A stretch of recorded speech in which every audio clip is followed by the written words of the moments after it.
This is the Ask Amberleigh Show.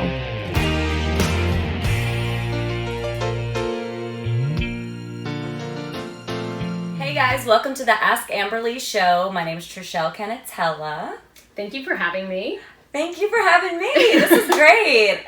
I have a ton of questions for you. Good. Okay, so first off, Yes. I know nothing about holistic medicine. I know a little bit about what you do, but can you explain what exactly that means? What do you do? Yeah, so I'm a doctor of metaphysics, which I know everyone's like, what does that mean? Yeah. So it's the energy beyond the physical world. So it's the building blocks of what creates all of physical reality, our health, our relationships, everything. So I'm looking at the waves of energy that inform physical matter. So this is like Wi-Fi or Bluetooth. They're waves of energy that carry information for your TV, what gets projected on your TV, what shows up in your cell phone, things like that. Mm-hmm. So the human body works the same way. So there's waves of energy that you have that come from your culture, your family line, all kinds of things that inform your cells for what to do, how to operate.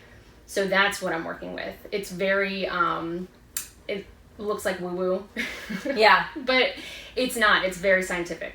Okay, so when I think of metaphysics, I think more like spooky stuff. Am I off track? No, I mean, you're totally on track. That tracks because everyone thinks it's woo-woo. It's, when you see something that you don't understand, it could be any technology. Mm-hmm. Like if you had a cell phone way back in the 1800s, people would think that's witchcraft, so it makes sense to me why people would think it's so woo-woo or mystical and all those things, but it's just science in my head. I love that though, because I actually have some questions that kind of have to do with the woo-woo. I like that stuff. Okay, my mom passed away when I was 14, but that was a long time ago. I'm sorry. 1994, so a long time ago. Mm-hmm. But I have very vivid dreams of her in current space and time with my stepmom and my dad. Mm-hmm. We're all together in a room, it's very normal. Yeah. And we're all having conversation. And a lot of times when I I wake up and then I can go back because I want to see what the conversations are going to lead to. Or whatever. So I mean, how do you explain that to people from that past or whatever coming to you into dreams? And there's it's just we're existing and living and a normal thing. Nothing is importantly being said. Yeah. Well, you know how the Mardi Gras horses that have those blinders on? Yeah. Okay. Yeah. So that's kind of human beings when we're on Earth. So there's so much more outside of those blinders, but it's just what we choose to experience while we're here. So that law of thermodynamics, energy cannot be created nor destroyed. So it's just transient, it's moving. So if a human being was here and had that energy in that vehicle, that goes somewhere. It transforms into something. But the patterns of information that person carried with them is still in the timeline of existence. It's kind of like the cloud in Apple phones. Yeah. It's it goes into the cloud. We can't see where it goes or whatever, but if you need to access it, you can access it, right? Yeah. So you're okay, well, based on this was, crystallized into this piece of technology. But if a technology on the planet right now that was made by human beings can exist that we don't understand on that level, why can't a human being have 10 times that amount of technology available to them? That's a really, really good way to explain it. I've never heard it explained that way. That's really interesting. Yeah. Do you think... Okay, so I've always been brought up... I was raised Southern Baptist. Yeah. And my mom was always whenever I go, I'm going to go to heaven. You'll never see me again. But I know I was raised that way, but I think that, and I always tell people I'm not spiritual, but I think I have a little bit more in me than I think I do because of the dreams and all that stuff. And have you ever heard of Traitors, which is Cajun French for Traitors? It's these healers from the bayou. Yes. So we had that in our lineages on my mom's side. Oh, very cool. So, like, one of my great aunts was one. And back in the day, they used to say she was a witch doctor. Yeah, right. Of course. It was just basically she'd pray and chant, I guess, and then use a little bit of, like, medical tools to heal people. Like, I remember people used to get welder's eye. She'd put, like, potatoes, and she would, like, chant on people, and the potatoes would, like, turn, like, black. Yeah. I mean, it could be witchcraft. I don't know. I don't know. But, right. What do you think about that? I mean, like... Yeah. It healed people. She healed all kinds of people. Sunstroke. She healed welders, people that had gotten whatever. A lot of different things. So, I mean... Yeah. It's almost like kind of voodoo, but not... Right. No, I do know about that. I remember one of my friends, she's Cajun, and she was like, oh, they still exist around, like, the Lafayette area, too. Yeah. And they'll throw a towel over a fence, and then, like, a child will heal all their allergies. It's crazy. Yeah. But when you're working with frequency, when you're working with this Wi-Fi or Bluetooth technology, it's possible. It's just information on a carrier wave. And that's what all of our existence is made up of. So it makes sense when someone's doing, like, an incantation or saying something over and over again. That's sound. And at the core of the human body, we're made up of sound waves. So you're working with the exact material that you need to inform those cells of what to do, or how to, pull the toxins out of the eye, or whatever it is. So yeah, that looks like witchcraft, and it can be called witchcraft because no one understands it. Right. Yeah. But they're utilizing sound and frequency. It's a technology, and it does work, but you have to match the correct tones of what it needs. Like, every organ in your body has a certain musical note that it registers at. So you can use things like tuning forks and things that are calibrated at the notes of your organs to up-level them. Yeah, okay, so that's just more of like an old school way and what they knew of something that people are practicing now, except it's more acceptable and in an office and not near a chicken coop and like the backyard of my family. But anyway, yeah. Okay. So gearing toward that, you do holistic medicine. I mean, women have so many problems. Yeah.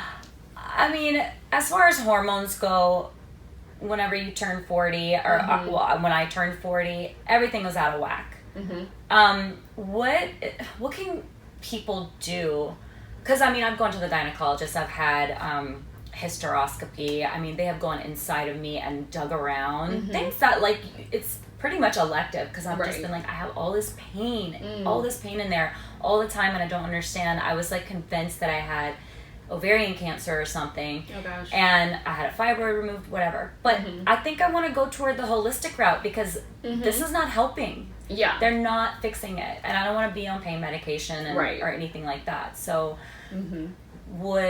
how do you see people like that, and what have you seen that's positive?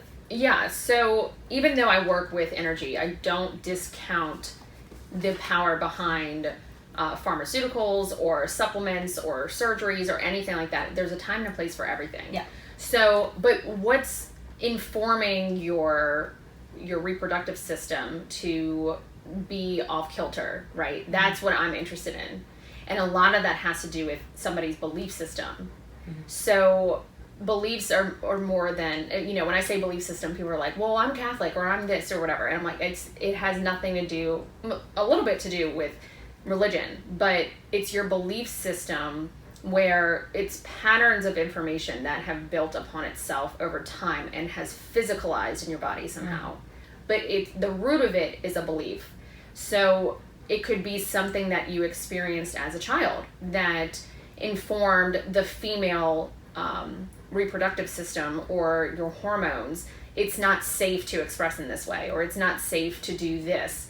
So that gets informed in those areas in that organ system. And so it's kind of like, have you ever seen cymatics, where you put salt on something and then they play like a bass player or something, and the salt that is disheveled everywhere will form into a perfect snowflake, or like a perfect... Oh, no, I have not. Okay, cool. So there's sound waves that you can have salt or something in a bin, and it'll vibrate. Like if you're at a concert, you can feel that vibration, right? So when it vibrates, it forms into a shape. So that's really what's happening. If there's a pattern or a belief system or things that you're informing that part of the body, it can get malformed. So the cells, instead of being a perfect snowflake, are a little bit disheveled or a little bit off in some way because the frequency is off. So the frequency has resistance somewhere in your system, so it's not able to get through correctly. So it's something that needs to be informed in a new way. It's like getting a new algorithm into a computer, or downloading a new software system program for your computer to run a new picture. You know, that's essentially what you're looking for that particular thing. Because you can work from the top down where you're physically like digging in there and doing those things, but the core, the program's still running.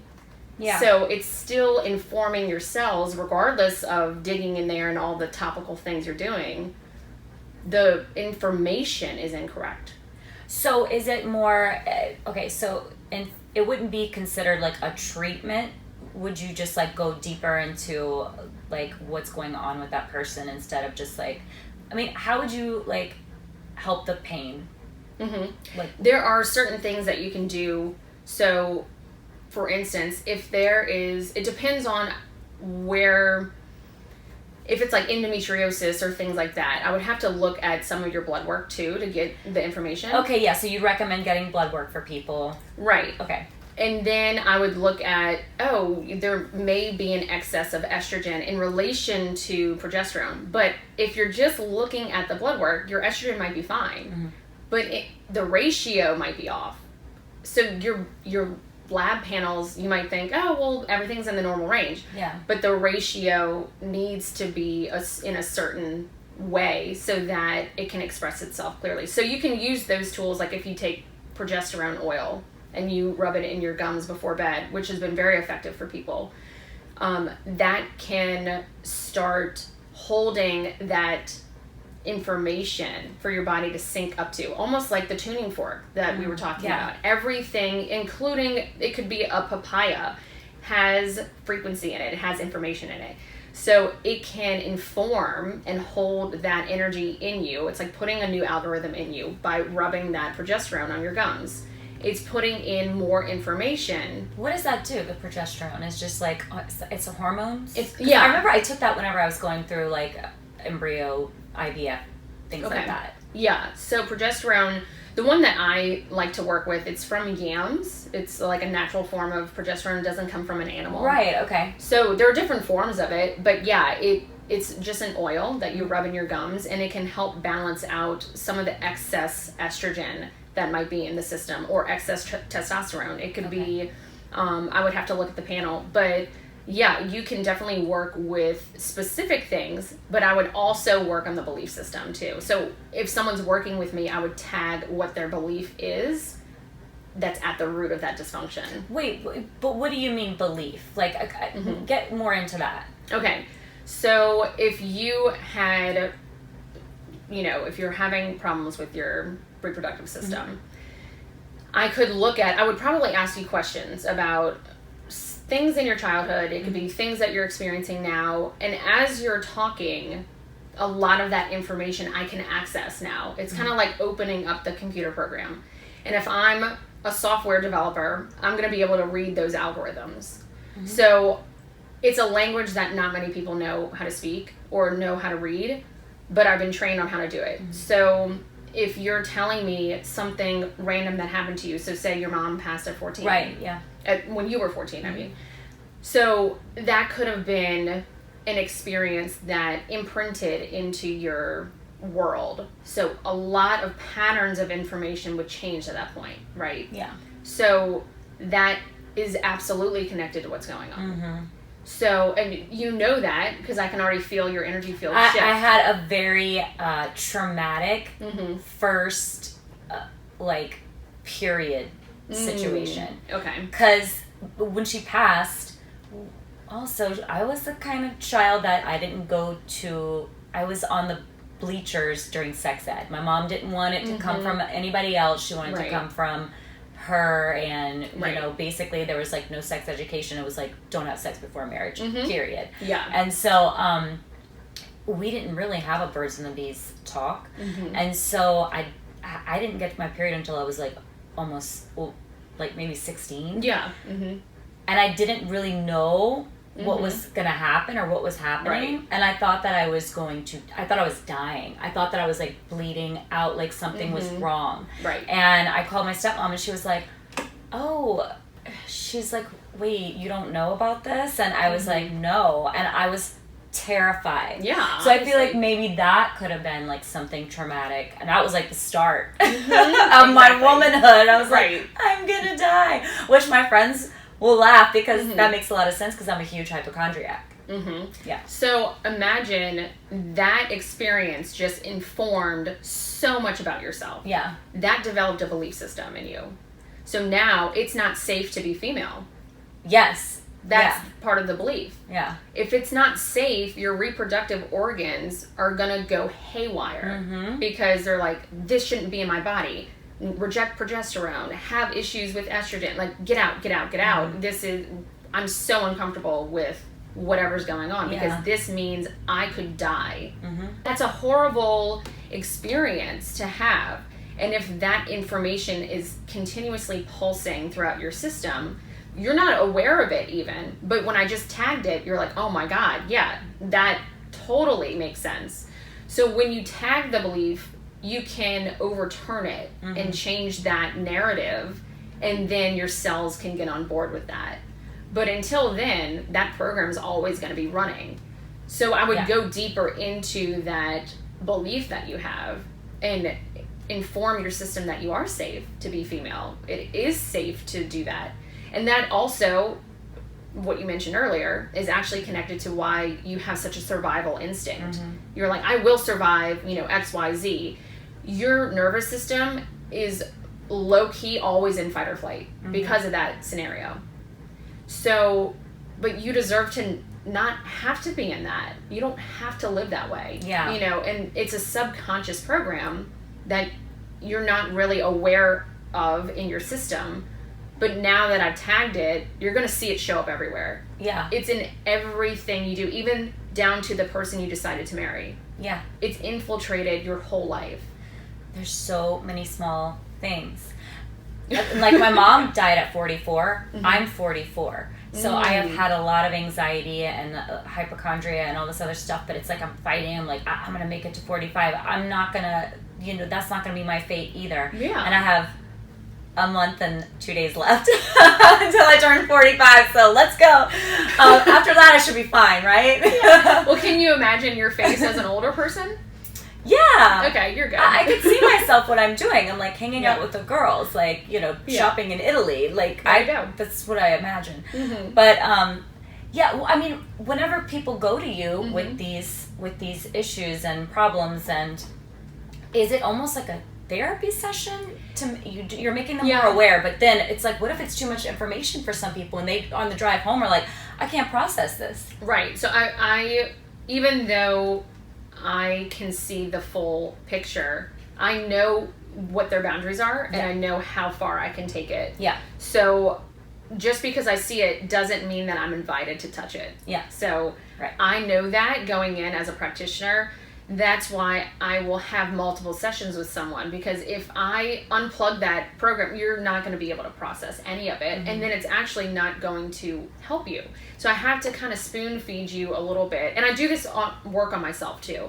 I even have to spoon feed myself. So it takes a while because your nervous system is very primal. You have to convince it. You have to get it on board. Like, hey, the water's warm. You might want to try to think about this. Instead of like, well, no, you're wrong, you can't do that. The nervous system is not going to listen to you. So you have to really make friends with it and make peace with the polar opposite, the thing that it's trying not to look at. It doesn't want to look at the shadows in the room. It doesn't want to look at certain things. And so if you gradually take a candle and go throughout and show it, hey, the shadows are just shadows. It's not like the big bad wolf. Yeah. It will eventually get there, but you have to kind of spoon feed it along the way. Yeah, and it's probably like a lot of training yourself, right? To think differently and just... Yeah, it is, but also the way that I work, I can... There are... Like, if your body's a computer system, there's a point on the top of your head that if you tap it, it'll... it will program you for something. So, I know. Like pressing it? Yeah, but you have to tap it pretty, not hard, but enough. They do that sometimes during massages, and I don't like it. It's my least favorite part. I'm like, why is she pressing the top of my head? And I'm like, yeah. Yeah. Well, your nervous system is telling you you're not safe. So yeah, I'm doing that. Like, stop. I don't mind it, but yeah. You're like, no. But yeah, you would tap. It's a tapping move. So you do it like that. Like 1, 2, 3, 4, 5, like that pace for people who aren't physically watching right now. So you're tapping, and as you're tapping on that nervous system, that it's the top of your whole spinal column. So it goes into all the nerves that innervate everything in your body. So you're putting in new information. You're saying the new belief. And as you're saying it, you're pushing that information in. So I can do it very quickly, but also there are some things that I need to go a little bit more slowly. I'm open. Yeah. We're not going to do it here. Right. But I am very much open because I am a very, like, this is how it is kind of person, and I don't know about that, and I have a lot of strong thoughts on things. But, I mean, at this point, it's like, with all my health stuff, no explanation for it. Right. And I'm like, come on. Like, I've had MRIs, CAT scans, all this other stuff. And it's like, there has to be something else going on that I am not aware of, that the doctors physically cannot see. Exactly. And, so, I mean... Well, yeah, and that's why I never blame the expert or the doctor or the practitioner. It's working with the unseen. That's what metaphysics is. It's beyond the physical realm. Yeah. So it's not their fault they don't have the tool for it. But I think we're moving more in a direction where we're trying to bridge that gap, where the doctors are working with people who can kind of, fly blindly a little bit, and vice versa. There's a time and a place for all of it. But yeah, it's new territory for a lot of people. So it can be scary, but people do feel after they have a session with me, they're like, oh, I feel like it was therapy on steroids because I'm physically moving things too. Well, actually, I did have a question about this. Okay. Okay, so as far as it goes with different emotional availability and things like that, how do you deal with friendships where you feel like sometimes the person is like a little bit more emotional than you are? Some of my friends are like, you just tell me things and it seems harsh, and I'm like, and they're like, I know that you're not meaning for it to be. I'm like, that's kind of how I was raised a little bit. It was like, suck it up, buttercup mentality. And so, like, for me, it's very hard for me to change that and be able to approach my friends in, like, a loving way. Yeah. How do you deal with that? Making it nice with all the friends. I sound like a sociopath. I swear I'm not. You don't at all, actually. Well, where I said, your belief, where it shows up in one area, it shows up everywhere. Yeah. So even that is connected to what happened to you at 14 years old. So there's a part of you, that soft feminine energy, that, the emotional side, that tends to be more for, feminine energy, that there's an intolerance there. Yeah. So it goes into all of that. So it's part of you that you're not accepting. And so if you could witness yourself in that space a little bit more, that would open up. Now, the friends you have who are saying, it's coming out a little bit harshly or whatever, you're also serving them in a way, because life is tough. Sometimes you just need to get a helmet, and there's a time and a place for that, where you're like, suck it up, buttercup, let's, keep moving forward. So, but for someone who's not there yet, it can feel there's a big juxtaposition there. You're not responsible for making them feel a certain way. You acting the way that you're acting is triggering something inside of them. So you're not responsible for that, but if you're trying to play nicely in the sandbox a little bit better, I would definitely work more on embracing the feminine energy, because it's going to help your health, but it will also help your friendships. Embracing the feminine energy. Wow, I always thought I was so girly. I guess I'm you not. Are. Well, no, you are. And so everyone likens it to that kind of thing. Look, I love shopping and makeup. All that, great. Feminine energy, regardless of your gender, is the state of being, the state of relaxation, the state of creativity. That is something where if you can just sit in it and allow, instead of masculine energy is doing, action, going. So both men and women have both energies. They have both feminine and masculine energy. You have to. So in order to create something, you have to be in the feminine energy first, and then you have to take the masculine energy and go and do something with it to bring something into fruition. Yeah. So you need both. I feel like it's like, I want to tell people sometimes, like, if I take on your stuff, and it's a lot of times, like, I mean, I'll cry at, like, a commercial, or, you know, like, I forget what I was crying. I cried about something the other day, and I was like, oh, I have tears. But I'm afraid that if I really start crying deeply, that I'll never stop. I mean, I know that everybody's had trauma and sad stuff, but, I mean, I guess I've just had to toughen up a little bit because I was young when a lot of it happened. But I know, and it's hard to explain to some of my friends, and I'm like, you still have both of your parents. You haven't been through all the things. And I know that it's not like a contest. Yeah. And it's definitely not a contest that anybody wants to win. No, that's for sure. Who has the most trauma? I do. But I mean, it's just hard to explain to people too, because then I don't want to, like, I don't feel like I want to bring it up to depress that person either. I like to try to keep things light, and I know that sometimes I have to be heavy in certain situations. It's just very hard to do that. Vulnerability is the breeding ground for connection. Yeah. So it's great to be vulnerable sometimes if you have the right person to hold that space for you. Yeah. Now, if you don't, if you have a Trishelle in your life, then you might not want to be vulnerable in that position, right? But the more you can be vulnerable, even with yourself, even when, like you said, if you're at home and you want to cry or whatever, go there. Like, what would happen if you just totally let yourself go in that process? You would survive that. You think you could survive a plane crash, but you can't survive your emotions? Yes. That's problem. What it is. That's what it is. Emotions are a big problem. Anything else is not. But that's because you're in your masculine. Because if you're in a plane crash, you have to do. I know. If you're being, you have to allow, if you're in your feminine energy, you have to be and allow that to flow through you without resistance. That's terrifying to you. Yeah. Well, you're out of practice with it, but you're capable of having that feminine energy. Yeah. But and you said it goes down to the person you marry too, because my husband is a military guy, so he had to stuff down a lot of his emotions as well. Definitely. But that works really good for me because neither one of us need it. We're just like, let's have a good time today. We don't fight. What's there to fight about? So well, look, you figured it out. It's a good match. Yeah, I know. Okay, but speaking about friends and everything, this is more of a light question. Okay.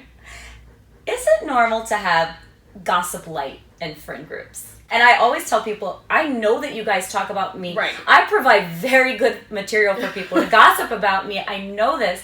And, like, I'm okay with it because I kind of feel like it's all in, they still love me anyway. Yeah, yeah. Well, and it doesn't really matter what people think. You know, it's like, it's fine. People can think and will think whatever they want. You're not entitled to that. They can have whatever opinion they want of you. Yeah. It's what's going on inside of you that's when it starts affecting you. Mm-hmm. But if you're like, okay, great, like everyone has an opinion. Their opinion is a reflection of what's going on inside of them. Yeah. Oh, trust me, I went through it.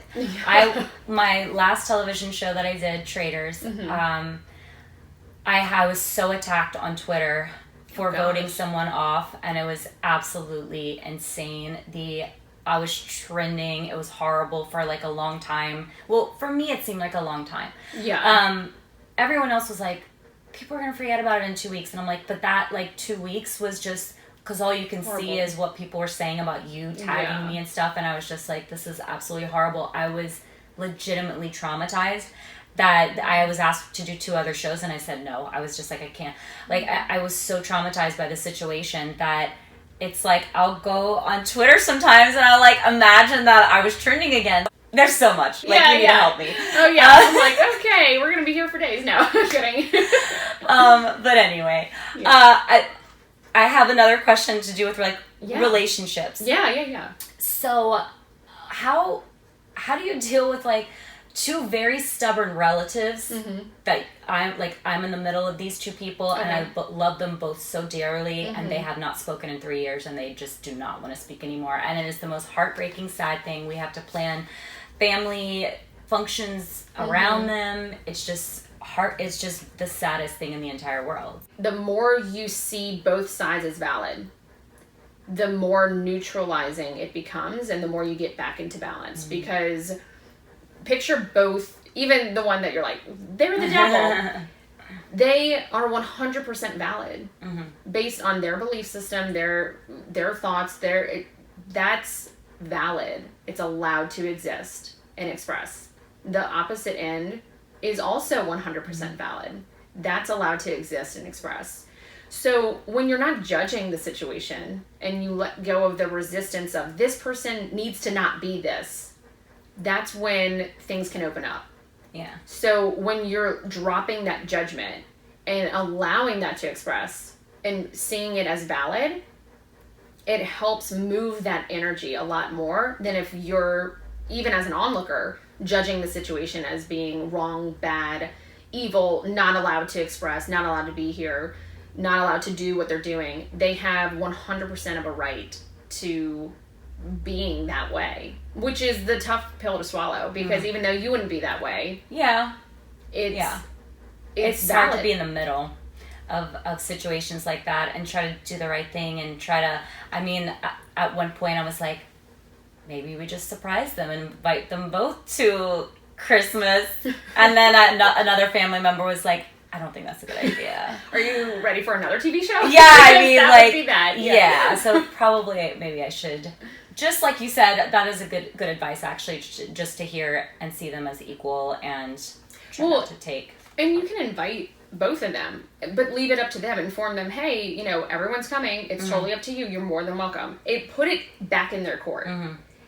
As the more you take it on and you're, tiptoeing around everything and trying to placate everyone, whatever, it makes it so much worse. Yeah, that's true. But what would you say is the most healthy thing that you can do for your mind as a female in your 40s? Or let's go mid-30s to like 50s. Let's go that age range. Well, I think it really depends because everyone is at so many different phases in their life. Like, obviously, if you're a teen, most teens have the same exact things they're going through. Like puberty, high school, dating, all those things. Okay, but for 30 to 50, that's wild it's the wild west for women during that time, because everyone's on a completely different spectrum, whether that's kids or marriage or working, not working, whatever it is. There's such a different thing going on for everyone. I think one of the most unifying things that women are going through during that time period is struggling to connect to themselves. And it's very difficult to do that when you are on your phone or you are viewing a show all the time. And so it gets blurry when that exposure to those things starts informing you, programming you that you believe is now your reality.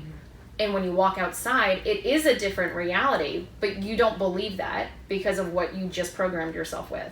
The energy you enter into something with is everything. I'm trying to think if that's all that I wanted to ask you. I love your questions. They were so good. They were really random and all over the place. No, I love it. That's the whole point. You're very well rounded, so I appreciate you answering all my silly questions. No, they weren't silly. I think a lot of people can relate to them. Yeah. You know, so I think it was really good. And thank you for being vulnerable. Yes, of in course. This and revealing aspects of yourself that I think a lot of people are going to be able to connect to. Yeah. Thank you so much. And I'm probably going to have a ton more questions for you, so maybe we'll have to do this again. Moving forward. Yeah. But, I want to ask you this. Mm-hmm. So what does your typical sessions look like whenever you meet with people? Okay. Like, how many do you start with? And yeah, so actually I start with the first one because I never know where someone's going to be. If they're like, okay, I have this specific issue I want to knock out, I will do multiple sessions within the month with them.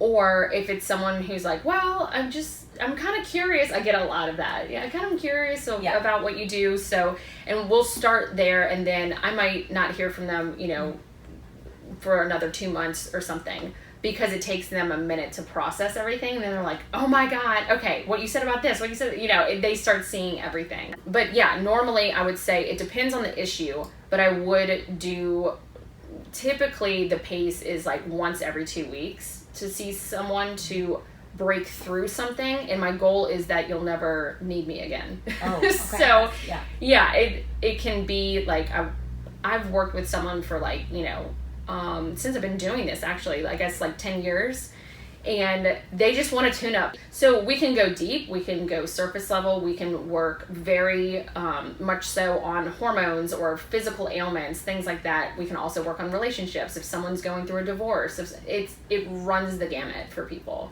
So if you want to do something with hormones, would we go and get like I'm asking for myself. Yeah.